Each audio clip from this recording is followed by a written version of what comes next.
Dans cette lecture, nous allons apprendre sur les opérateurs arithmétiques ou comment utiliser JavaScript pour effectuer des calculs. L'une des parties les plus importantes de l'utilisation de JavaScript pour créer des programmes est d'apprendre comment utiliser les opérateurs arithmétiques pour effectuer des calculs pour nous. Donc cela nous permet d'utiliser JavaScript avec la logique. L'un des types les plus communs de la logique est les mathématiques, ce qui est toujours un bon point de départ. Même si ce n'est pas très excitant, nous pouvons obtenir beaucoup plus de pratique et j'en savoir encore plus, avoir une meilleure idée de JavaScript en effectuant ces calculs. L'une des opérations les plus communes de mathématiques est l'addition. Donc, si nous disons 6 plus 4, tout ce que nous devons faire est juste ajouter un point-virgule à la fin et JavaScript va évaluer cette expression pour nous. Il va effectuer ce calcul et renvoyer un résultat. Donc, si nous appuyons sur Entrée, vous pouvez voir qu'il va dire l'équivalent de cette déclaration ici va être 10. Donc 6 plus 4 est égal à 10 et en plus de l'addition, nous pouvons aussi effectuer une soustraction. Donc si nous voulons dire 6 moins 4, nous pouvons simplement ajouter notre point-virgule, puis nous pouvons appuyer sur Entrée et nous pouvons voir que 6 moins 4 est égal à 2.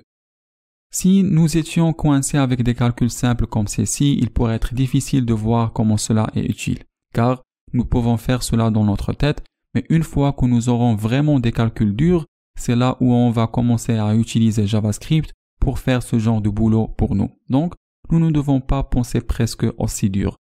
Donc, si nous avons genre deux numéros et nous voulons les ajouter ensemble, nous pourrions simplement taper ça dedans. Puis, il retourne les résultats ici pour nous. Maintenant, en plus de ça, en plus de l'addition et la soustraction, nous pouvons effectuer des calculs complexes. Nous pouvons aussi faire des choses comme la multiplication et la division. Alors la syntaxe de cela ou le symbole que nous utilisons, vous le connaissez déjà peut-être parce que il n'est pas tout à fait unique à JavaScript. JavaScript utilise un genre de syntaxe commun pour ça. Donc, si nous voulons dire 6 fois 4, nous pouvons utiliser un astérisque, donc 6 fois 4. Si j'appuie sur Entrée, nous pouvons voir 24 ici. Alors peut-être que vous êtes déjà en mesure de deviner ce que nous pouvons faire pour diviser une valeur par une autre. Donc, si nous voulons dire ce qui donne 6 divisé par 3, nous utilisons une barre oblique comme ça. Si j'appuie sur Entrée, nous obtenons le résultat. 6 divisé par 3 est égal à 2. Ces opérateurs arithmétiques sont assez simples, mais nous avons aussi quelques-uns qui sont drôles, tels que cette chose appelée modulo. Juste pour vous montrer, on va taper 10 et nous pourrions utiliser le signe du pourcentage, puis 3. Alors, qu'est-ce que cela signifie? C'est assez difficile, il n'y a pas vraiment une façon de deviner ce que cela signifie. Mais ce que cela fait est qu'il prend le premier numéro, le divise par le deuxième et fait retourner le reste de ces deux nombres. Alors, si j'appuie sur Entrée, nous obtenons 1. Alors, comment avons-nous obtenu 1? Eh bien, si nous prenons 3, nous pouvons avoir combien de fois 3 entrera dans 10 en tant qu'un nombre entier. Alors 3 fois 3 renvoie 9. Nous ne pouvons pas mettre 3 encore une fois. Alors le nombre entier qui reste est 1. Alors 3 fois 3 est 9 plus 1 est égal à 10. Donc cette expression renvoie le reste. Et en fait, ce modulo est extrêmement utile en JavaScript. Il peut faire certaines choses qui sont vraiment intéressantes pour nous.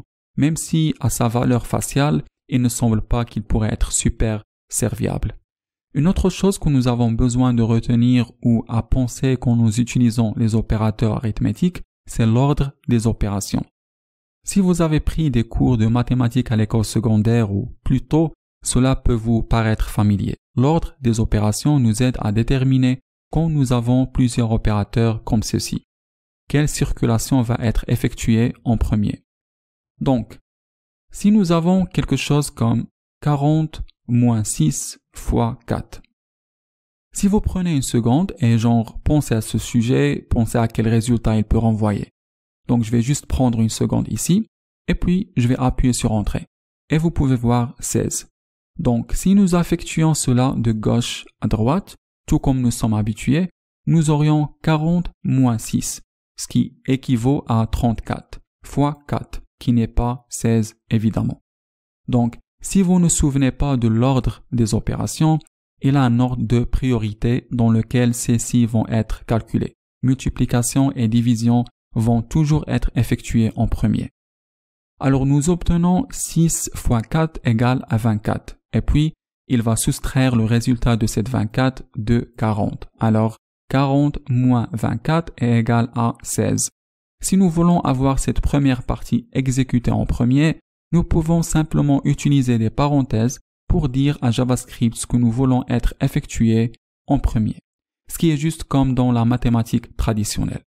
Donc si nous faisons les parenthèses autour de 40 moins 6, puis ajouter notre fois 4 à l'extérieur ici, nous devons obtenir 34 fois 4. Donc si nous appuyons sur Entrée, vous pouvez voir que les résultats est exactement ce que nous attendons, qui est de 136. Nous avons donc besoin de comprendre l'ordre des opérations et être en mesure de prévoir les résultats. Car si nous ne connaissons pas cela, vous pouvez voir que nous attendons que cela retourne un résultat complètement différent que ce qu'il a retourné. Et tandis que la mathématique ne semble pas incroyablement serviable seule. Nous sommes juste en train d'obtenir des valeurs ici. Mais qu'est-ce que ceci peut effectivement faire pour nous? Il commence à être extrêmement important et utile une fois nous combinons ces opérations arithmétiques avec d'autres types de choses que nous pouvons faire avec JavaScript.